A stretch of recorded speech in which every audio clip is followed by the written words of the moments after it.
நண்பர்களுக்கு வணக்கம். எல்லாரும் எப்படி இருக்கீங்க? இன்றைக்கி நம்ம ராகி முறுக்கு எப்படி செய்கிறதுன்றதாங்க பார்க்க போகிறோம். அதுக்கு நான் அதில் 1 கப் ராகி எடுத்திருக்கேன்.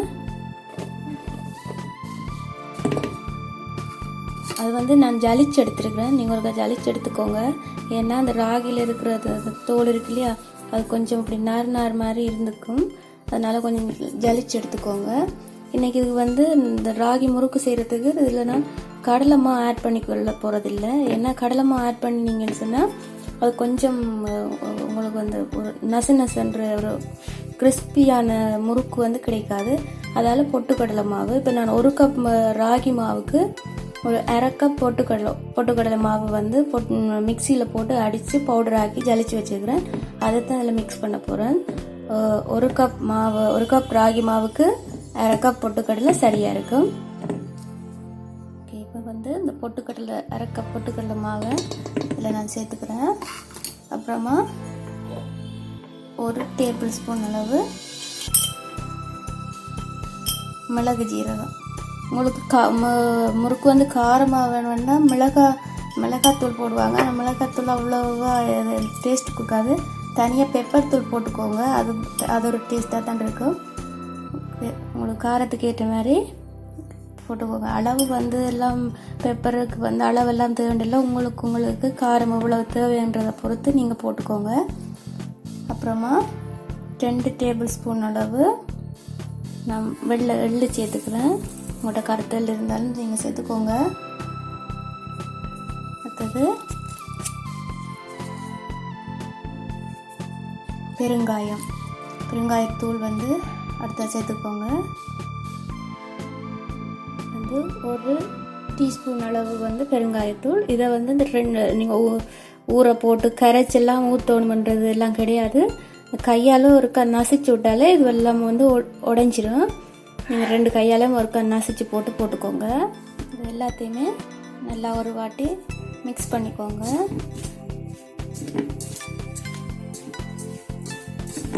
அப்புறமா இதுக்கு தேவையான அளவு சால்ட்டு போட்டுக்கலாம்.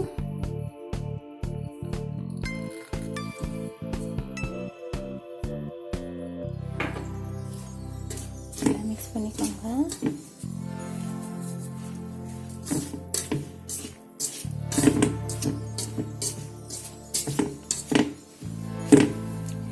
இன்றைக்கி நான் இதில் நீங்கள் நார்மலாகவே முறுக்கு குழைக்கிறது நார்மல் வாட்டர்லேயே குழைச்சிக்கலாம். நார்மல் வாட்டரே போதும்.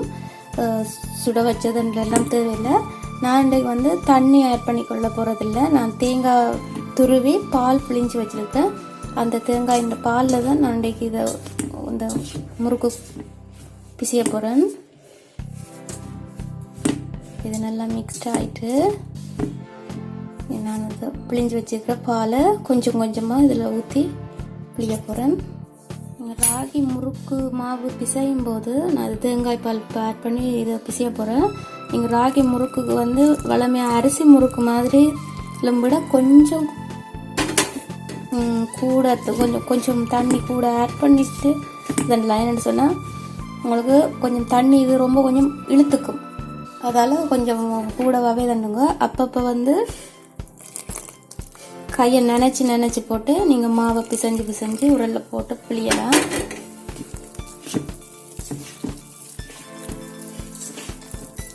கொஞ்சம் கொஞ்சமாக பாலை விட்டு பிசைஞ்சு எடுத்துட்டு ஒரு சப்பாத்தி மா பதத்துக்கு நீங்கள் பிசைஞ்சு எடுக்கணும். நான் இந்த பதத்துக்கு பிசைஞ்சு வச்சுட்டேங்க. இப்போ பொரிக்கிறதுக்கு சட்டியில் எண்ணெய் சூடாயிடுச்சு. நான் இப்போ அதை உரலில் போட்டுட்டு பிழிஞ்சு பார்த்தேன். நீங்கள் எண்ணெயில் நேர பிழியலாம். அது கொஞ்சம் உடைஞ்சிக்கும். ஏன்னா உங்களுக்கு அரிசி முறுக்கு மாதிரி வராது. அரிசி முறுக்கு உங்களுக்கு கொஞ்சம் உடையாமல் வரும். ராகி முறுக்கில் அதில் இந்த குளோட்டன் கொஞ்சம் கம்மியாக இருக்கிறதுனால உங்களுக்கு உடைய பார்க்கும். அதனால் நீங்கள் எண்ணெய் கரண்டி இருக்கு இல்லையா, அது இந்த பின்பக்கத்துலேயே நீங்கள் போட்டுட்டு அப்படியே நேர எண்ணெயில் போடலாம். கரண்டியை எண்ணெய் ஆக்கிக்கோங்க. அப்போ தான் உங்களுக்கு ஒட்டாமல் எண்ணெயில் போய் விழும். நான் உங்களுக்கு பிழிஞ்சு காட்டுறேன்.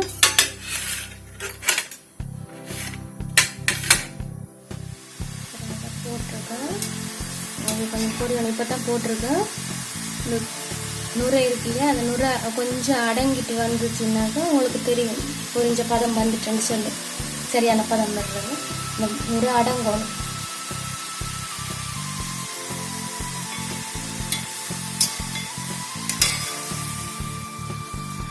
இப்போ இது நல்லா சிவந்து வந்துருச்சு. இனி நம்ம எடுத்துடலாம். நான் சுட்டு முடிச்சுட்டு உங்களுக்கு காட்டுறேன்.